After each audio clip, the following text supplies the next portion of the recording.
Hey, what's going on, Scatterbrains? Thank you for coming back to another episode of Brilliancy. My name is Travis, and like I told y'all 2 days ago, thanks for getting me to 4,000 subscribers. And for that reason, I decided that I was going to do pretty much a video where I would do Ask Travis or Ask Me Anything. And like Friday roundup, just give y'all a chance to ask me to give my opinion on whatever you chose. And as always, anytime you ask me something, I'm going to answer 100% honestly. So, of course, one of the things that I was asked about was the Kevin Hart situation, which I made a separate video about. As of today, well, not as of today, but I found out today that he being Kevin Hart, officially stepped down as the host of the Oscars. And they said that he also apologized, which I think is crazy to have gone through all of that just to still then apologize. But more than likely, if that's the case, then I mean somebody got in his head and or in his ear rather, and told him, hey, you're gonna have to apologize, because if you don't apologize, you're gonna lose this, this, this, and this, which doesn't do anything but further validate what I said in my last video about how much power the community has. So, you know.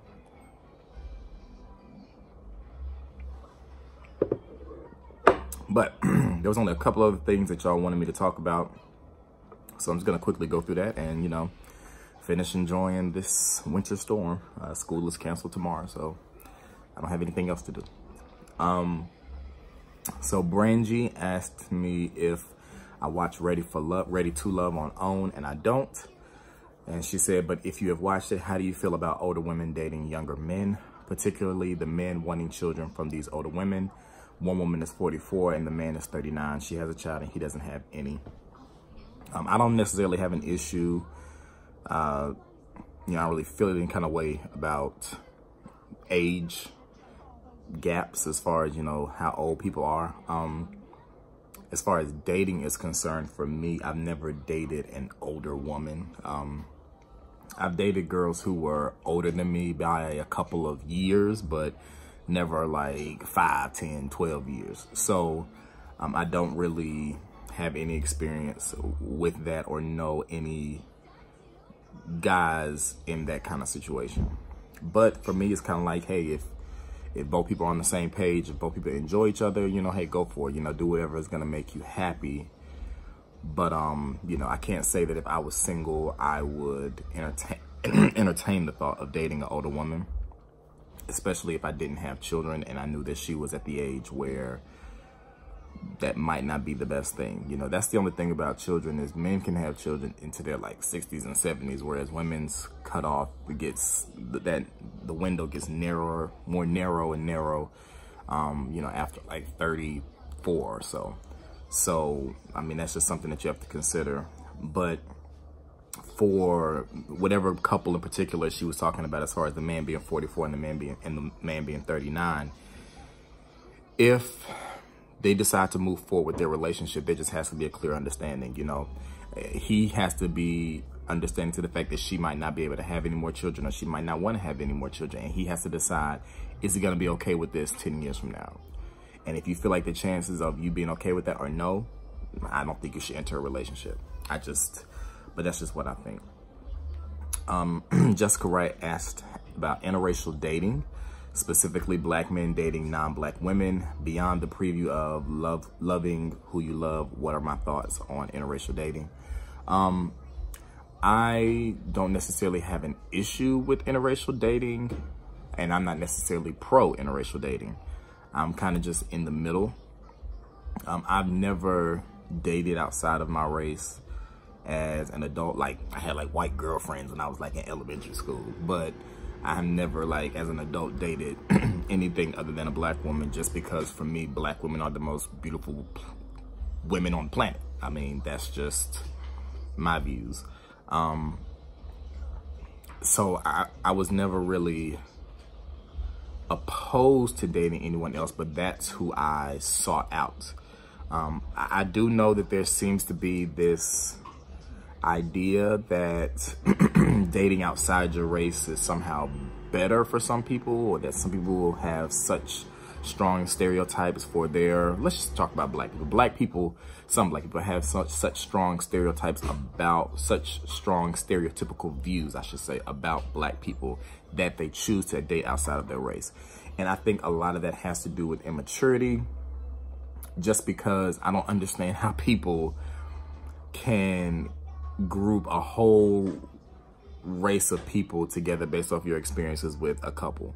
You know, I've heard people say the reason why they date outside the race is because black men are this or black women are that. And I just don't understand how people make generalizations like that as mature thinking adults. Like, you have to understand that just because you went through something with this certain group of black men does not mean all black men are like that. And really, at the end of the day, for me, it's more like why don't you look at yourself? Instead of blaming black men or black women for the issues that you've had in your relationship, why don't you look at yourself? Look at the men or women you've been dating. Where have you met them? Like, people don't ever look at themselves. They just try to blame everything else on everybody, blame everything on everybody else. But if you want to date outside of your race, cool. I do think there are times when I see interracial couples and it does make me go, I wonder why. That is an honest thought of mine. Like, why? What made them, you know? And I get it. Love is love, according to everybody. But I still wonder sometimes, like, I wonder how that happened. I wonder how their family feels. Like, I wonder all of those kinds of things. I mean, I've had interracial relationships within my family, and I know that essentially I'm a down the line product of an interracial relationship, because my maternal grandfather's whatever, you know, there was white people somewhere in there. But I mean, you know, for all of us, you know, it's probably down the line for everybody. So, you know, granted, without them and their interracial relationship, I wouldn't be here. But, so I don't really have an issue with it, but I'm not necessarily pro. I am pro-black, though. I am, you know, if you're black, hey, try to find somebody else who's black. But that's just me. And that kind of goes into a question somebody else, Jennifer D asks. I'm gonna come back to another one. They asked a parenting question. They said, what would be your advice to Tegan in regards to dating when she gets older? Would you be open to her dating the same sex or dating outside of her race? I cannot control who my daughter dates. All I can do is, you know, tell her my thoughts. If you're asking what my preference is that she dates a black man. As far as race, you know, I know anybody can make you happy. I understand that. So race really doesn't play a factor in that. But at the end of the day, my beliefs are that a man and a woman are supposed to be together. And that may offend people. And I don't care. But that is just what makes sense to me. You know, it's not a biblical thing. It's not a religion thing. It's just, that's just what makes sense to me. I just believe a man and a woman are supposed to be together. Like, that's how things go. You know what I mean? It's just, I feel like it's so simple, but you know, the world we live in, you can't say those kinds of things without, you know, like I said in the other video, being labeled something. You don't just look at, like, you put a plug and an outlet, you get electricity. You know what I mean? You put a pencil and a pencil sharpener, you get a sharpened pencil. You know, there's just certain things that fit together perfectly. And I just think that that's how it is for men and women, you know? That's why, you know, you call certain parts of a plug the male and the female, because I just believe that that is what a relationship was intended to be. You know, we have free will to do whatever we want to, but I just believe that that was the original plan. So that would be my preference, is that she dates a black man. But if they can't be black, I at least want them to be a man. However, if she came home with a white woman, I would still love my daughter the same. It would not make a difference. That would not change my love for her. But, you know, if you're asking what my preference is for her, that is what my preference is. And there's not anything that anybody can say to change that or make me feel bad for feeling that way. I'm not afraid to say how I feel. And I believe men are supposed to be with women. And I want it to be a pro-black situation. Unsubscribe if you feel like it. And the last question that was asked is, Miss Tanya C007 said, hey, Travis, I know you're familiar with 90 Day Fiance before the 90 days, so I have a question about that topic. The question is, what do you feel about the unequal dynamic women such as Nicole, Molly, and Danielle, I don't know who they are, sponsoring and supporting these foreign men? Or any woman who are kind of reversing the roles of headship and provider. I have my own opinion, but I'm always keenly interested in the male point of view, looking in on how females think and operate. It helps me tremendously. So I guess more so her question is about gender roles in relationships. And I think, you know, obviously we know that gender roles is a social construct, but I do believe that there has to be some kind of order, I guess you could say, within your household. You know, there are relationships where the woman makes more than the man, and then there's relationships where the man makes more than the woman. I don't think that either of those situations makes the one who's making more better than the other. If the women on the show want to support these foreign men, obviously that is their choice.